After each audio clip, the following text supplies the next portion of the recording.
Hello, my gorgeous ladies. Welcome to the Jen Marples show. I'm so glad you're here. Today, we've got such a beautiful show today because I've got Tess Masters on, and she is an all around high vibration, gorgeous midlife woman doing all the things. She has so many accomplishments, and she is the voice of the It Has to Be Me podcast. I was recently on her show.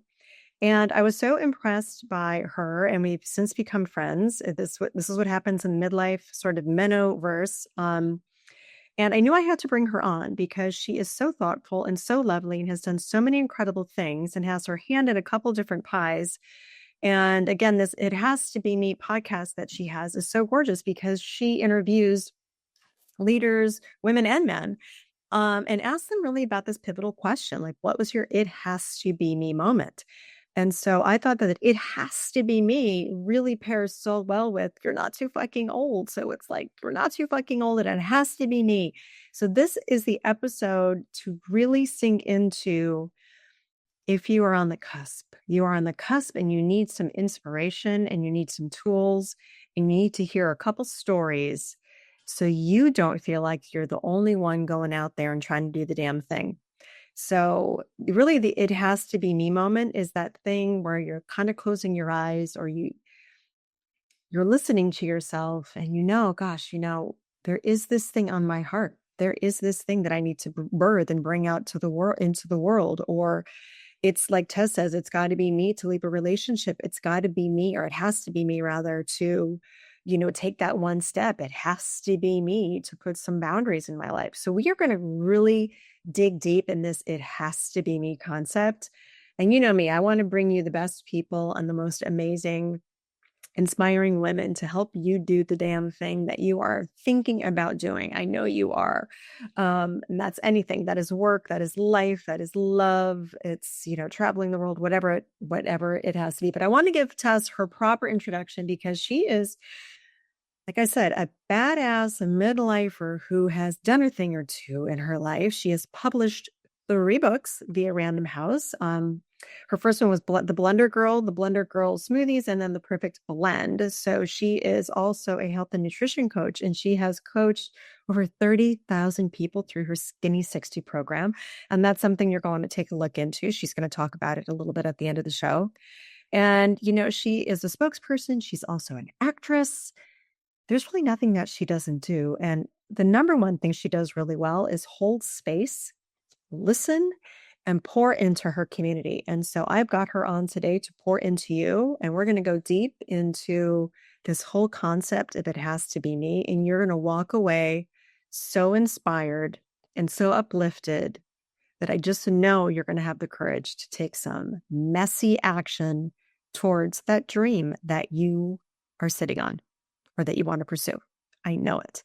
Enjoy today's episode. It is sent to you with love, and I will catch you on the flip side. Tess, welcome to the show. I'm so glad to have you here and to have you behind the mic, because all of you might know, hopefully you listened to this and you saw this on my socials, but Tess has, as I mentioned, the It Has to Be Me podcast, and it is fabulous. So she had me on her show a few months ago. And Tess, I think I told you this, but my mother, who doesn't even listen to my own podcast, happened to listen to that podcast. And she sent me the sweetest note and said, I feel like I got to know my daughter in a whole new way because of your podcast. It's going to make me cry, but that's also testament to you and the beautiful podcast that you have and your very deep and beautiful questions that you asked me, that my own mother got to know me better. So thanks for having me on, and thanks for being here with me today, because we're going to flip the mic on you today, girl. Oh, what a lovely story. And thank you for sharing that with me via email as well. I think that might be one of the nicest compliments that I've gotten about the podcast. So thank you. Because I know you put a lot of heart and soul into it, like you put a lot of heart and soul into everything that you do. And so for all of you listening today, again, this is going to be a really great conversation, because per my recent survey of all my community podcast listeners, everyone in my network, one of the things that popped up was about living this sort of multi-passionate life, because all of us, when we hit midlife, we're good at a lot of things and we're interested in a lot of things. We've got a lot of talent. So some friends, they have a whole company called Optionality. So that's this whole thing about this optional life, this portfolio life where we can really dig into all of our strengths and all of our wisdom and, have a lot of offerings, so quite frankly, in midlife. So y'all are going to hear a lot about Tessa's story today because she does a million things, as I have just let you know on this intro. I actually, I keep learning more about Tess. Like the more we talk, like you're going to realize like what Tess, what don't you do? But I want to flip this on you and go and ask you the question you ask everybody on your podcast, which is it has to be me. So what is your it has to be me moment? How did Tess become the Tess of today with the podcast, nutrition company, coaching, acting, doing all the things that you do? What was your pivotal it has to be me moment? Yeah. Oh gosh, there's so many of them. And I think of life in a series of it has to be me moments, like it has to be me to do that. And that's when, despite your fears, despite your reservations, you just go for it and you don't look back. And so, yes, I'm an actor and a presenter and a speaker and an author. And, I just love story in all of its forms, whether I'm sitting in the theater watching it or I'm cooking with friends or we're sitting having dinner or I'm traveling, a foreign land and discovering something. Like we're all inside our own story and intersecting with other stories all the time. And so for me, the It Has to Be Me podcast was really born out of my weekly office hours for my 60-day reset, where we run a health program with a team of dietitians and we help people get healthy, people of all ages, with bio-individual nutrition solutions and personal support. And part of that support is we have video calls every week. And I have these open office hours on Zoom where any participant can come in and ask anything about anything. And what ended up happening through these conversations was that this really beautiful, supportive community started developing. And as a coach, I really use our relationship with food as a portal of discoverability for our relationship with self, our self-esteem, how we put ourselves out into the world. And in these office hours, to your point on your podcast a lot, is this fear, this imposter syndrome, this I'm not enough, this narrative from our parents, these limiting beliefs about what we're capable of doing kept coming up that was intersecting with the relationship with food. Are you using food to comfort, placate, and hide? Or are you using it to empower yourself with life and energy and love? And I think we're a mixture of both all the time, right? But what are we principally gravitating towards? And so I've always wanted to do a podcast, but I do so many different things. I just didn't have time because I was, traveling the world as a spokesperson, speaking, presenting, writing books and all these things. And when it finally came time to do it, that It Has to Be Me moment cropped up where I just went, I was sitting on my office hours are on a Thursday and I was sitting there. I was talking to this lovely woman, Karen, who'd been diagnosed with breast cancer. And she joined the program. And instead of deciding, I'm going to retreat, it's not the right time, I can't do this, she went, I'm diving in. I'm figuring this out with my doctors and with this nutrition. And I can proudly say she's now cancer-free. Her doctors cannot believe the transformation. And she decided it has to be me to step up and figure this out. And in that moment, I went, I got to start telling these stories about these it has to be me moments of women who at every age are deciding it has to be me to go after my life, and be inside of my life and suck the marrow out of this life. And so when it came time to name the podcast, I didn't really have it has to be me. I have to do this was kind of what I was thinking when I was listening to all these women. And then, I went through a bunch of different names as you do, because you got to find something. And I went back and forth. And then eventually it was just like, what is the phrase in my head that always comes into my heart and into my soul where I absolutely know that I have to do this? It has to be me. And I went, well, that's what I'm going to call it. And so, yeah, that's how it came about. I love it because I think, well, names of shows, taglines, sort of these inspirations, I think, as a standalone, I think we know everything. Like it's a rallying cry, kind of like you're not too fucking old. It's in that same ilk. It's like it has to be me. you just said it. And of course, you have all these beautiful people that you bring on and you let them tell their stories. And it's so empowering to hear it.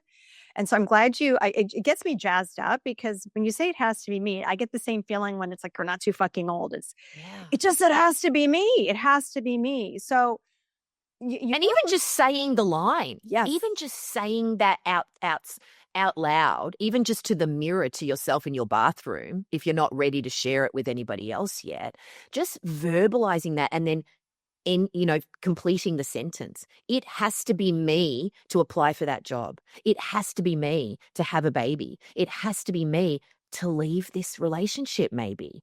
It has to be me to go up. It has to be me to speak up. It has to be me to apologize and make amends and take responsibility. It has to be me. I mean, it could be so many different things, right? So, yes, I interview, a lot of CEOs of companies. I interview all people from all walks of life. But it doesn't matter what the "it has to be me" is. Your dreams are your dreams. And so, to use an acting analogy, it's not a dress rehearsal. This is the performance. This is the show, right? And just taking charge of it is just what has to be done, in order to not have regrets. I'd rather regret what I did do as opposed to what I didn't do, and I'm a big quote person. I love quotes, but my favorite quote is the Nelson Mandela quote. I never lose. I either win or I learn. And if we accept the premise that there's only winning and learning, and that every experience serves us, and I would extend it even further that, learning is winning. So there's only winning, and sometimes, yes, those lessons come wrapped in dog shit and they're uncomfortable. But I don't know about you, but what's so powerful about the painful lessons is that we don't forget them. And so we carry them with us, and they propel us to actually be better, to open up, to be courageous. We can harness those experiences and we take them with us to inform the next experience. So yeah, it's just like you as a podcast host, I could just get jazzed up by hearing other people's stories, and you get inspired by other people's courage, and then it becomes collective courage. It's not just their story. I've now taken their story and brought it into my own story, as we all do, and then I can grab a bit of their courage if I can't find my own and go, yeah, I'm going to do this. It has to be me. Oh God, there was so much there. I got chills. The Nelson Mandela quote, like, this is not a dress rehearsal. So there's a couple things to unpack there. First of all, let's talk about what holds women back. And so yeah, we all have that. It has to be me. When we close our eyes, we see something. We see something that we want, see something we want to achieve, a life we want, maybe a love, a business, living somewhere else, whatever it is. Like and I've talked about this on the show, if we close our eyes, there is something there. Everyone's got that. But it's so hard to allow ourselves to go for it. And I'm sure you see this all the time in the coaching that you do. So how do we get past that? How do we get past that fear, and that when we open our eyes and we're like, okay, it has to be me, but I open my eyes and then I stop dead in my tracks and I don't do it? Yeah, I think it starts with permission. That's what I see as a coach all the time, is permission that you deserve it, permission that you can have it, permission that you've got what it takes. And if you don't have what it takes, go and take a class, go and ask somebody, go and get help. We're not supposed to do this thing called life on our own. We're supposed to do it with other people. So if you cannot figure it out, go and get somebody to help you figure it out. So, this I'm not enough story, this imposter syndrome, I'm not enough in me manifests as I'm too much. I always assume that I'm too ambitious, too loud, too opinionated. But if we think about it, they're two sides of the same coin, right? It's still that insecurity that the world will not accept me the way that I am, or what I want to put out into the world won't be received with love. Well, we're always going to find our people. That's something you said as a guest on my podcast, right? That if you put yourself out authentically and you just speak your truth and ask for what you need, it will be answered. And if it isn't answered by somebody, go and find a different pool to swim in, for people that are going to see you, hear you, hold you, And I don't think that anybody's ever going to love you the way that you can love yourself. And I think that this comes up a lot in my office hours, where we're all taught, no matter what family that we are brought up in, we're all taught by our upbringing, by our parents, no matter how wonderful they are or how, abusive they might be, that the world will only accept you one way, per the family system, because that's what their parents taught them, right? And the older I get, the more I accept and celebrate the reality that we're not supposed to get everything we need from our parents. Otherwise, the quest for autonomy would not be potent. Right? So we want to go out there and find our chosen family, find other community that's going to stretch us and invite us and challenge us to expand into parts of ourselves that were never explored or given voice to or celebrated in our nuclear family, right? No matter how great your family is, I'm very fortunate I have a beautiful family that celebrate and elevate me no matter what I do, but they're still not going to be able to give me everything I need. So I think that's a big thing, is the permission. And then the community. And this is something you do so beautifully in your work, is, again, finding those other people that are going to celebrate and elevate you, and steering clear of the people that have claws and fangs and have been taught that if I somehow elevate you, it takes away from what's available for me. And we know that a rising tide lifts all boats. So that's one of the biggest things that I work with women every day via email in our program, but every week on those calls. Well, I love that. So permission is really big. And you also mentioned something about just childhood. So, and I had talked about this, I think on a recent podcast, I was talking about being the leading lady in your own life. And there was somebody was posting on Instagram, or it was LinkedIn actually, pictures, like conversations with your younger self. So some people were talking to their 20-year-old self, all coming from midlife women.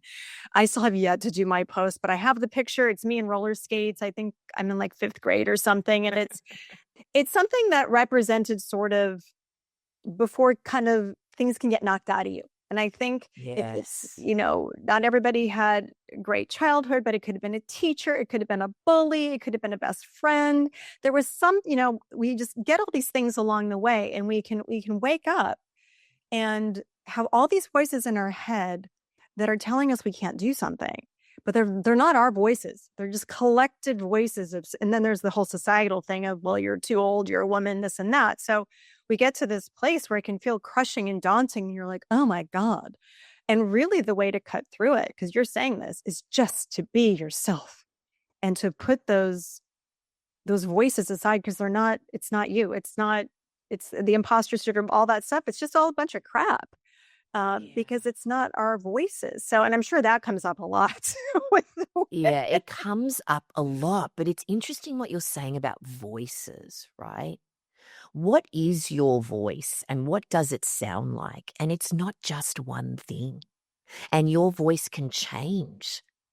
It can be whatever you want it to be, but obviously the nucleus of it is inside your heart. If you just get quiet and listen, you speak to yourself, you whisper, and then you start screaming if you're not listening to yourself, right? And I think that, that one of the beautiful things about the second chapter, and you talk about this on your podcast a lot with your guests, is as we get older, we become less interested with the persona construction and more interested in the sense of self. Right? And that, Jung will say we're mostly shadow, right? And the way I interpret that is that we give ourselves, to go back to that, the point about permission, we often only give ourselves permission to express certain parts of ourselves.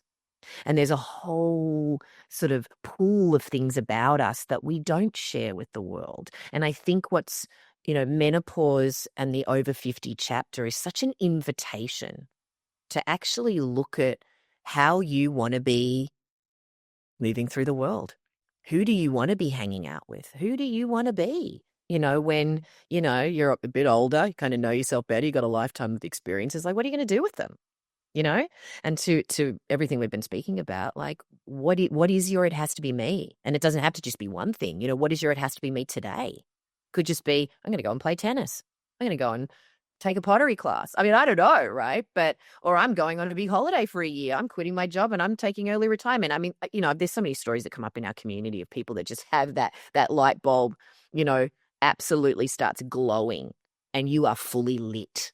And when you're fully lit, that light, catches, right? And you're able to cast light on others as they cast light on you. And then, whoa, it's like, okay, there's nowhere to hide now. What are we going to do with this? And it's just a very exciting place to be in.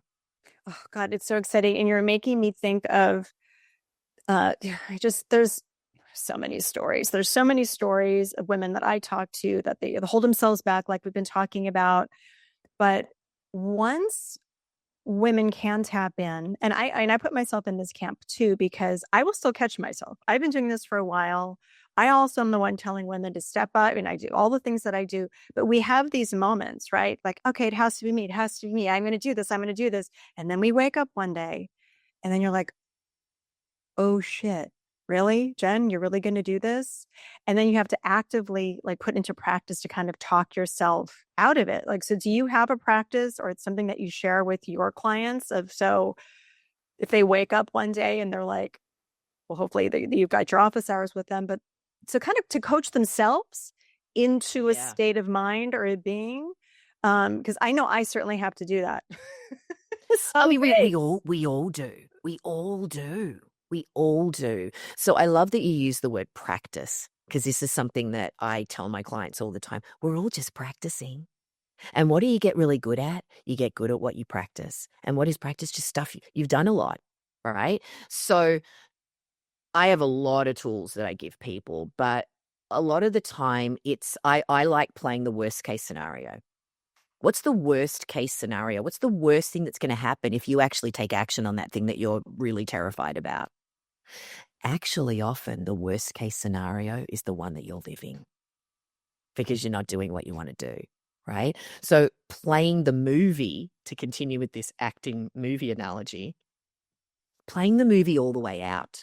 So often we stop after one scene.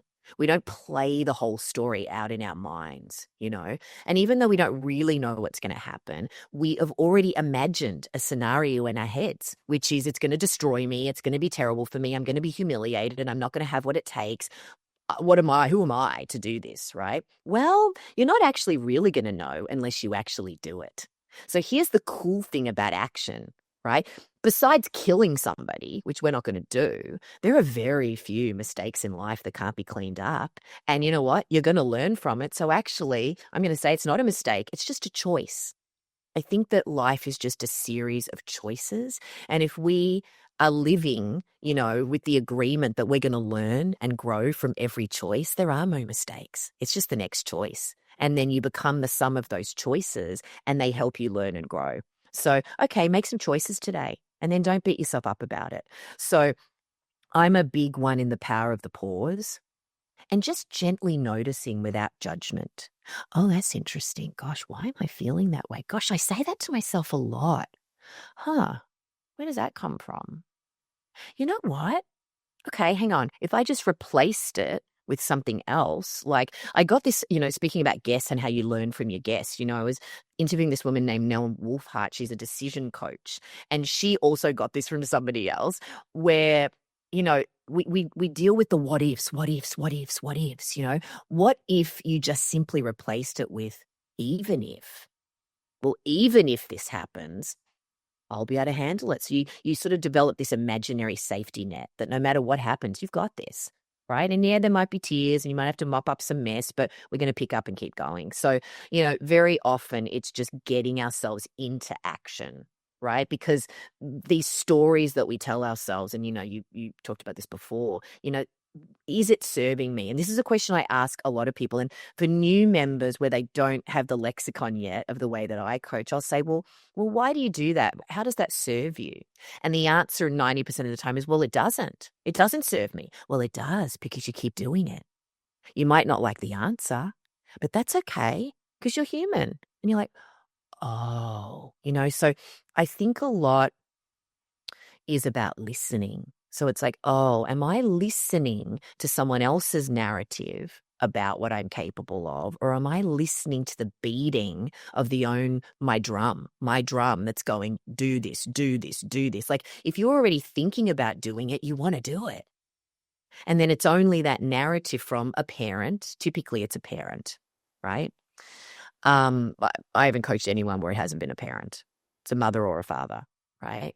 Oh, so what held them back from going after that thing? Do you actually want to break that pattern, or do you want to continue fulfilling a prophecy that doesn't serve you? Because it's actually not what you want to be doing. So it all comes down to self-love. At the end of the day, I could pare it down to that every day of the week and twice on Sundays, right? The amount of love and care that we are holding for ourselves in any given moment, and that in and of itself is informed by our parents, which was informed by their parents and their parents, right? So that's why this community of chosen family becomes so important, because you then get to borrow. And again, to use another acting analogy, they say good actors borrow, great actors steal.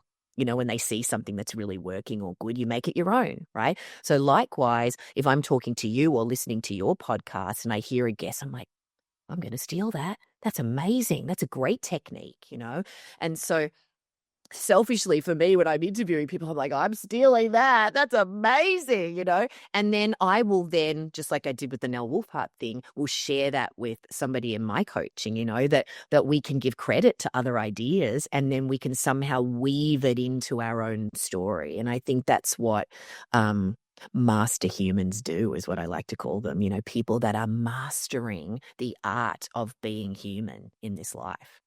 Ooh, I love that. I'm always taking people's beautiful theories and sharing them and making sure people go follow them and subscribe and listen. And that's why you're on the podcast, because Oh, you celebrate people in such a beautiful way. It's so important. well, and we need to do that as women. And that's a whole other podcast episode. So it was really interesting today. So this morning I go to early morning yoga, and at the end of class today, God, I can't remember the exact quote. And she's like, I borrowed this from somebody. This is not my original thought. I can't remember who it was from.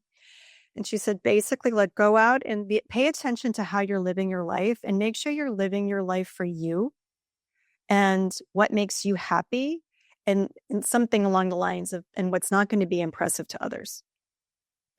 So it's like, make sure you're doing things and living your life in a way that's authentic to you, that makes you happy and makes you feel good, versus what looks good to the outside. Yeah. And I think that's, when we talk about it has to be me, and we're talking about overcoming fear and don't mind failure. Because the thing is, when you get to this midlife point, I'm 55, we can't be living life for other people anymore. And I've talked about this ad nauseum too on the podcast, and Chip Conley had said this very well, as far as, the first 20 years of our lives, we kind of live more of an egocentric life of ticking things off, things that look good, but that's just kind of what we were also told to do, climbing the ladder and doing the thing. And then when we get to midlife, it's this transitional, and that's where I think it's like, you're not too fucking old. It has to be me. Like, we have to finally listen, because those whispers become screams. Yeah, and the other thing too is about the imposter thing too, is, sometimes the best teacher for a third grader is a fourth grader. Like, you don't have to be this incredible, the best expert in the world. Like, the best expert in the world on something didn't start as the best expert in the world, right? Like, they studied, they practiced, they shared, they honed. And to your point about, well, this isn't an original thought. What is really, right? It's just your version or interpretation of a certain thing, and nobody else is uniquely you. Nobody is going to share and present and be in exactly the same way as you. So sharing your uniqueness, celebrating your unicorn, I got that from Connie Zach, another guest of mine. She said, she's the CEO of Sunlight and Saunas, right? Incredible businesswoman. She said, I just learned to celebrate my unicorn. And I just share my unicorn with the world. And I thought, yes. absolutely. Like, fly your freaky flag. It's just not that freaky. Like, do your worst and I'll do mine. Let's go. Like, let's have some fun, you know? And I think, you know, to your point, in a lot of what you do in your podcast is just putting it out there and gathering the data and just seeing what happens. You know, again, you're not going to know until you know. Otherwise, you're just playing out some script in your head that hasn't even become the movie yet, you know? There's so much here. And it's interesting per this, and it per my survey that I did, it really just confirmed everything I kind of knew about my audience. And I know all you guys listening, 95% of everyone is working. I'm going to say more in the entrepreneurial side. There are women in corporate, but everyone out there and everyone that I talk to, everyone is dealing with a couple of the same things. So they can be hard charging in one aspect, but because we're all trying to do new things or venture out, or maybe I want to start a speaking career, maybe I want to write a book, maybe I want to, do the thing. Fear pops up when we're doing a new thing. And so you had mentioned too, I love what you said about failure. I mean, what did you say about failure? It's not really failure, it's a lesson, right? I mean, look, to me, everyone's got a definition of failure, right? Yeah. But the one that I embrace is just simply not trying. That's it, right? Not giving it a go. That's the only definition that I embrace, because I don't really believe in it, you know, unless you just don't show up. Yeah, I mean, so you can't, yeah, because it's all information. So I don't believe in failure either. I mean, there's different definitions. We're not talking about lying, cheating, stealing, robbing, that kind of thing, but it's the not trying. And the women I see and work with, it's profound how many women in leadership who you would think on the outside, and people say it to me like, Jen, I'm like, I'm scared all the goddamn time. Okay, people, but I'll just go for it. I'll just go for it. Courage isn't acting in the absence of fear. Yeah. It's acting in the presence of fear, despite fear. We all have fear. I mean, I actually think that it's necessary because it puts the brakes on things a little bit and it helps you make very mindful, measured, discerning choices, right? There would be no discernment without fear. So it's actually a really necessary thing within us, right? But if we think about fear, really it's about change. It's about our relationship to change. So if you think about it, fear and excitement activates in the same place in the body. It's just a different expectation of the outcome. So with fear, we buy into the belief that it's going to be terrible, it's going to hurt, it's going to destroy us, it's going to be humiliating, it's going to be terrible. With excitement, we believe it's going to be good, it's going to serve us, it's going to be fun, it's going to be amazing, right? So if we just accept that fear and excitement exist together as a barometer for how much we care about something, right? So tapping into that and just feeling that and going, oh, this is potent for me. Why is it potent? Why does it have to be me? And part of it has to be me is also knowing what does not have to be me, right? And as women, because we're nurturers, we often stay too long at the table and we don't give ourselves permission to walk away and change our minds. Right? And that's the thing. Just when you make a decision, doesn't mean it's set in stone. Doesn't mean you can't change your mind. We get to change our minds any minute of the day. Right? So I think that it's about constantly being responsive, and going, yeah, I don't want to do that anymore. Going back to the permission again, right? Just giving yourself permission at every turn to do what you want to do, regardless of what anybody says or does, as long as you're not hurting anybody. Right? And I think that there's, this is the other thing that comes up is no. Our relationship to no, right? Often as women, we feel guilty saying no to other people, right? That no is a bad thing, that we're ungenerous, we're angry, we're selfish, we're narcissistic, right? Well, self-love and narcissism are not the same thing, right? So I think it's about chasing the next yes, and the next yes always comes with a no. right? We've only got so many yeses to give, right? So in order to release another yes and make room for the next yes, we have to say no to some other things in order to say yes to that thing we want more. And I think that often as women, I mean, there's a whole psychology books written about this stuff, right? Where we think of closures as failures. We think of endings as failures instead of the invitation and opening to the new beginning, right? It's all in cycles, right? And they're all connected, right? So to me, it's about accepting that cycle, just like the cycles of the moon, just like we cycle every month as women, whether we're menstruating or not. Right? That we've got that ebb and flow. Like I'm only comfortable in full moon phase. That's where I'm most comfortable. Full achievement, full this, even full drama maybe, right? But we can't have the fullness without the waxing and waning, without the dark moon, without those cycles. Otherwise we'd explode and blow up. You can't sustain that level all the time. So accepting that there is going to be this, oh, that's scary. Oh, I don't know. That's your discernment kicking in, going, hang on a second, do you really want this? And then to your point before of how do you move past it, sometimes we don't get there on our own. So that's why we call a friend, we go to our coach, we go to our therapist, or we go to a dear friend or our husband or a partner or whatever and go, God, I'm terrified about this. And then it's someone then who goes, oh, come on. What's the worst thing that can happen? You can do this. You're like, yeah, I can. Yeah, or whatever, right? So again, it's calling in your angels in whatever form they come in. Oh God, I love this conversation so much. And I know this is going to benefit so many women. Just, it has to be me. And now you've got all these tools and we've got all these stories and all these examples that you've given to tap into. And I'm so empowered. I feel like I have renewed zest, vim and vigor to go after everything today.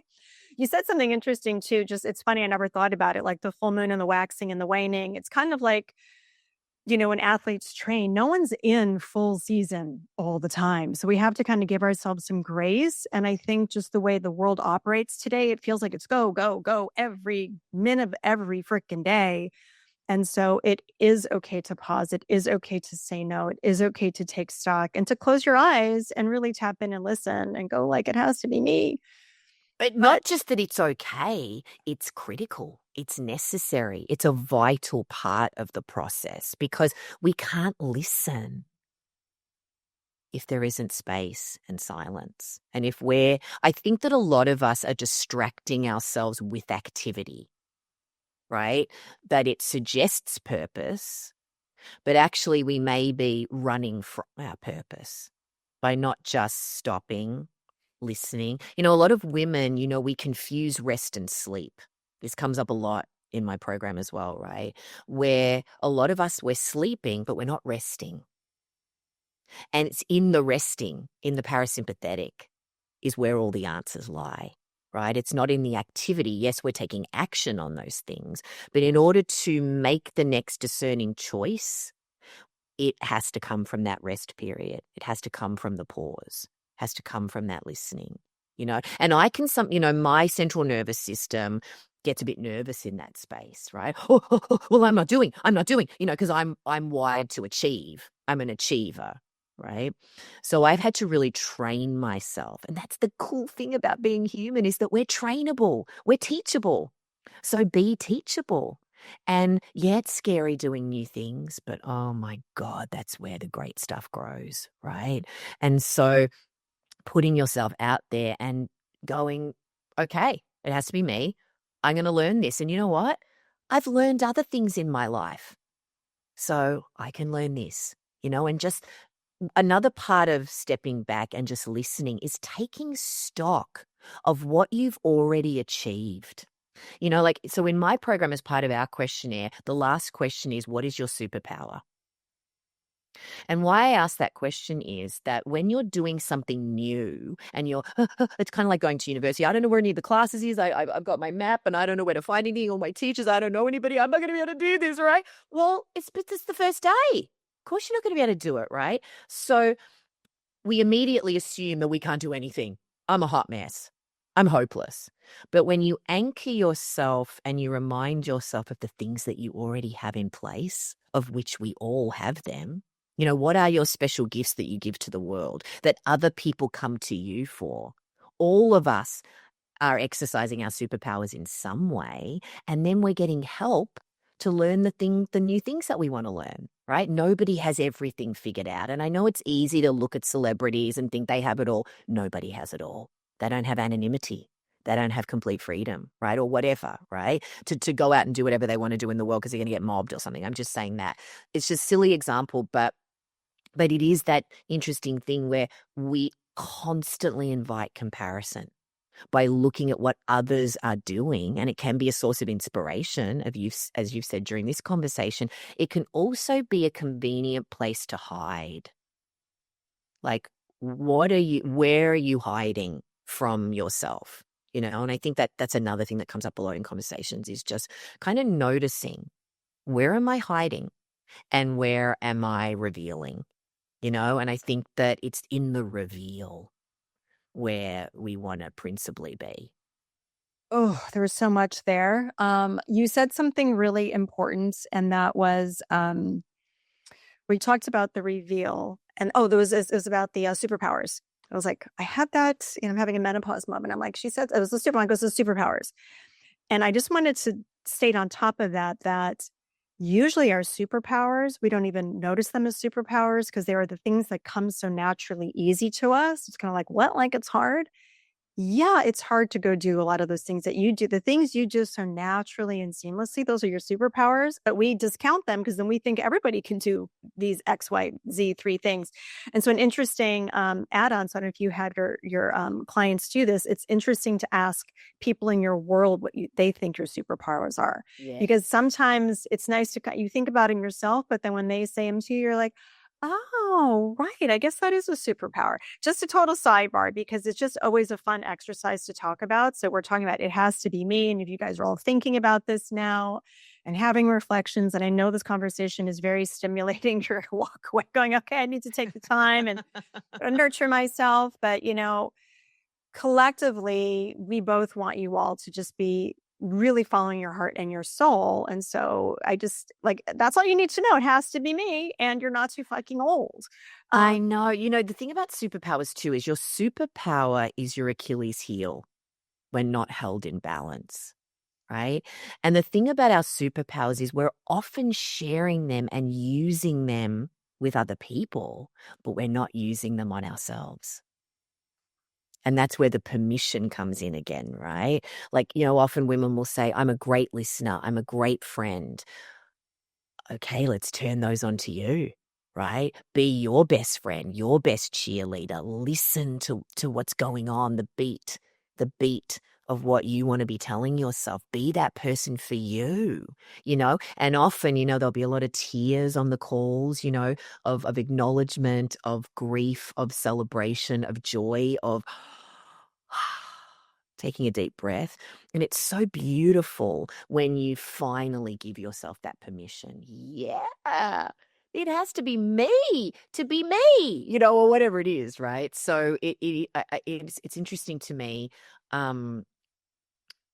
that we need to be championing ourselves more, and to your point, it is a really important one that, yes, we need to be looking into those mirrors that our dear friends and family are holding up to ourselves and seeing ourselves through their eyes, right? But we want to be choosing those people very wisely so that we're not looking into distorted mirrors, which often happens in relationship, right? We're seeing ourselves through a distorted place. And so we want to make sure that we're surrounding ourselves with these people, to your point, that are elevating and celebrating and absolutely want the very best for us. And that's not always the case. So sometimes it has to be me to know it does not have to be me. Yeah, right. Yes, and sometimes, yes, we have to be in relationship with people, in our family.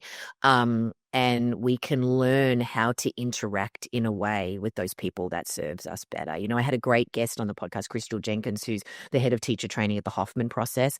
And she was talking about how when you arm yourself with the resources, you begin responding as an adult rather than reacting from your childhood triggers. And I think it's a really important point, that a lot of us are reacting from our triggered self a lot instead of kind of taking a beat and then going, whoa, that's like hit a nerve. Why is that? And then going, okay, hang on a second. And, I talk about this a lot too. I say that it's shorthand and longhand.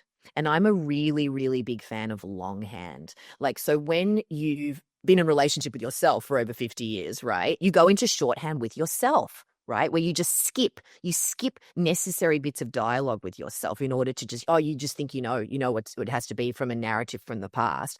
Likewise, in relationship, we often don't finish sentences. We don't actually speak the things that need to be spoken to ask for what we need. So an example of longhand would be if you came to me and said, well, I was really hurt, by what you said or something like that, right? And shorthand would be, well, I don't know. I don't want to talk about this. Like, well, you always do that. That might be shorthand, right? Where I haven't even finished the sentences and we've just gone straight into a tape from the past. Longhand might be, can you tell me more about that? Just so I can understand exactly what you mean by that.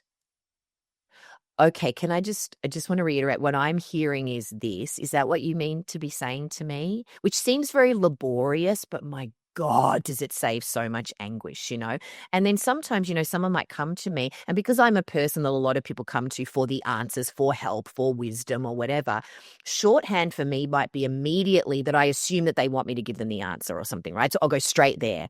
Sometimes that's actually not what they want. So I had an example of this the other day where a dear friend of mine who's going through a very, very messy divorce, who I've known for 40 years, came to me and she called in tears and she goes, can you come over? And I said, I'll be right there. I drove over. Shorthand would have been, okay, tell me. Okay, look, you need to blah, blah, blah, blah, blah. That might be my shorthand. Longhand would be, what do you need from me? Tell me what you need from me. And actually, she said, you know what? I'm not really ready to talk about it yet. I just need to know that you're in the house. So can you just go down to the kitchen and cook something for us and I'll be out later. And she just lay in bed and that's what she needed. And so maybe 6 hours later she came and then we talked. But I could have pushed her into speaking before she was ready to speak because she felt guilty that I'd driven over there and now she has to speak to me when she wasn't really ready. So I think that's a big piece of it too. And I think with ourselves, we can sort of just take that beat, take that pause and sort of go, wait a second. And sometimes we don't know. It's actually okay to not have the answer right now. That's actually, again, the discernment kicking in. Hang on a second. You just need more time. And it's okay to take that time. So sometimes I might even say to someone, whoa, I really want to talk to you about this. Do you mind if I just give myself a few hours and I call you back? Or can we talk about this afternoon? Because I actually just need to think about what you just said and actually formulate what I want to say so that I don't say things I'm going to regret or say things from like this triggered place because I'm kind of freaking out a bit about what you've just said. It's okay to do that. And I think that often we think we have to have the answer right now. And it's actually okay to take that time. Ooh, that was really powerful. And I got the chills talking about your friend. I think it's a higher level of we talked about this with Terry Cole, and it was like this whole thing about high functioning codependency. And a lot of us who are fixers and the ones that, people come to us for advice, we're kind of quick to dive in. And it's really, like you're saying, it's really important to step back and go, yeah, what do you need from me? Do you need a solution?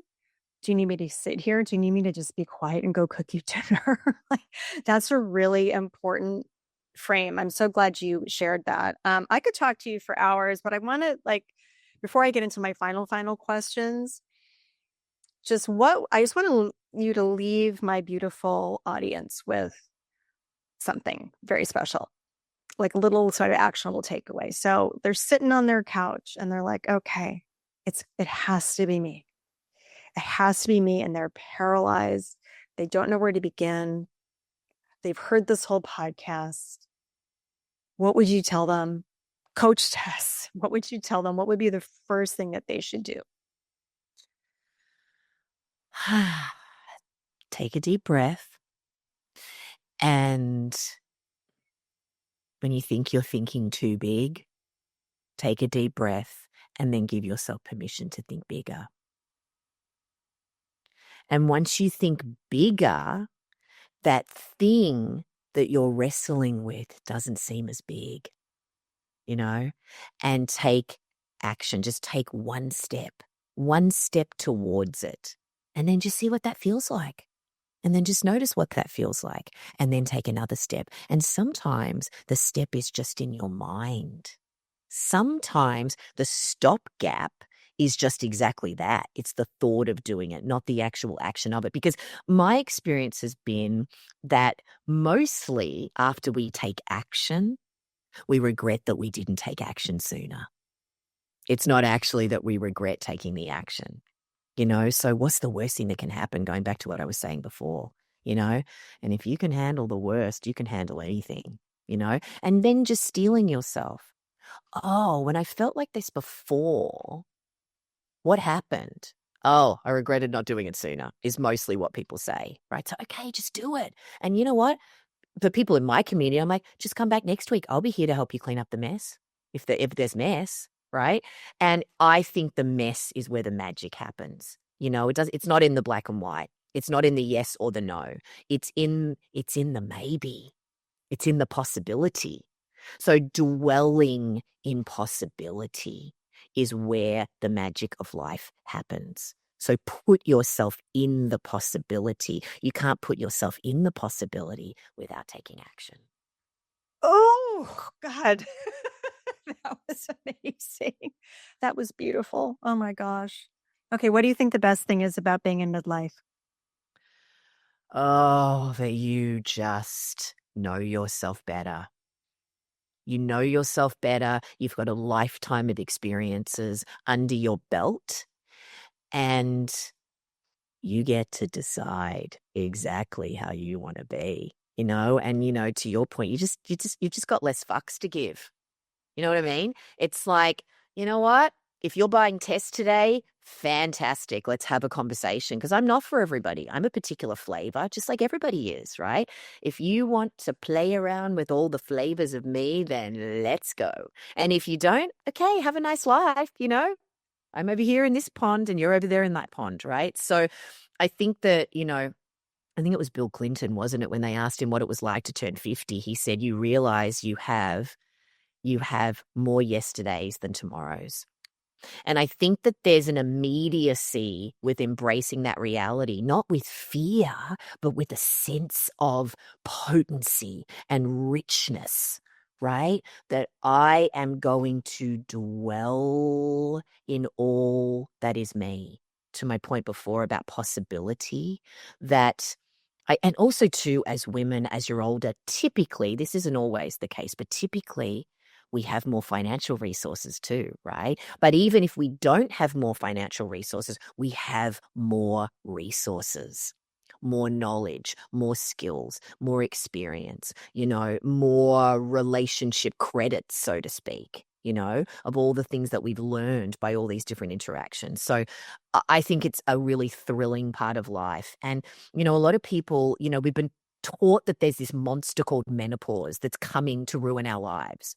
I actually think menopause is a gift. It's an invitation to claim our true power, right? Because, when we're younger, yeah, our body is designed to give life, to breed life, to carry life, right? Well, then when that ability is no longer there, it's a reminder that my body is just for me. My life is just for me, right? Doesn't mean that I don't share it with others. It doesn't mean that I don't help others and celebrate others, but it's got to start with me. That whole adage of put your own mask on and then assist others, that when you are full in your own experience, your capacity to give to others increases. It expands just by the very nature of sharing the fullness of you.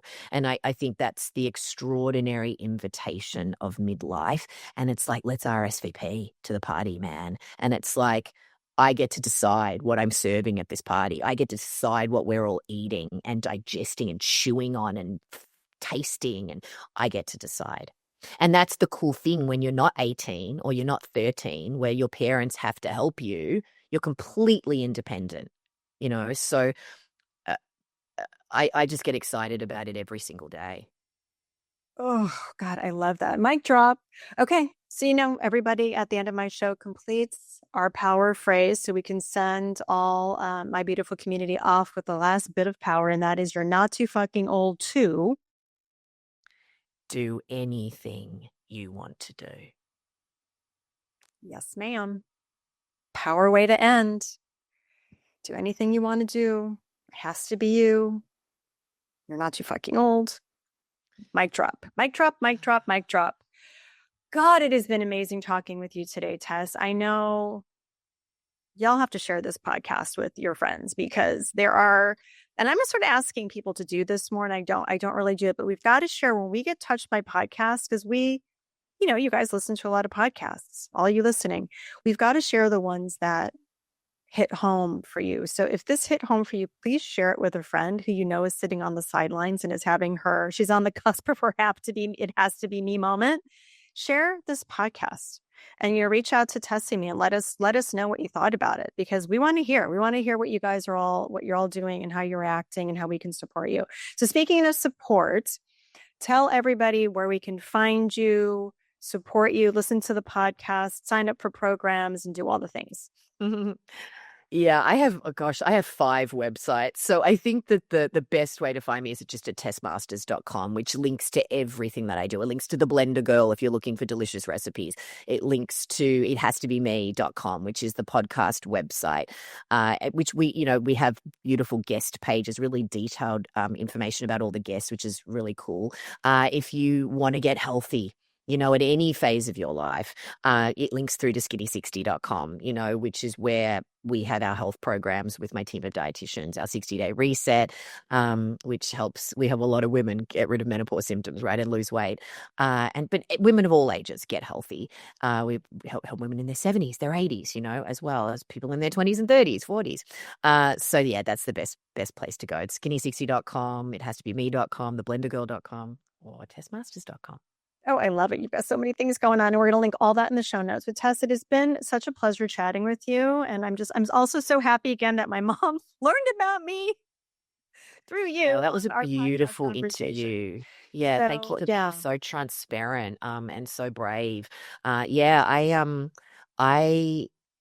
like to ask questions that come to me in the moment, and I kind of have this weird sixth sense about stuff, and it's just so wonderful when it's received and people just are willing to open up, which is what you did so beautifully in that interview. So thank you. I'm so grateful we're connected. I am so grateful too. And we kind of had the same situation on this. Like we knew, y'all, that we were going to get into some deep stuff and that it was going to be magical here today and transformative. And that's exactly what happened. So thank you for showing up as your authentic, beautiful self. Thank you for sharing everything that you do in the world. Again, all that's going to be linked in the show notes for you guys to go follow Tess and consume all of her beautiful content and get in her world. And I'm just so happy that we met and that we're on this ride together now and forever. Oh, likewise. Thank you for the way that you show up in the world.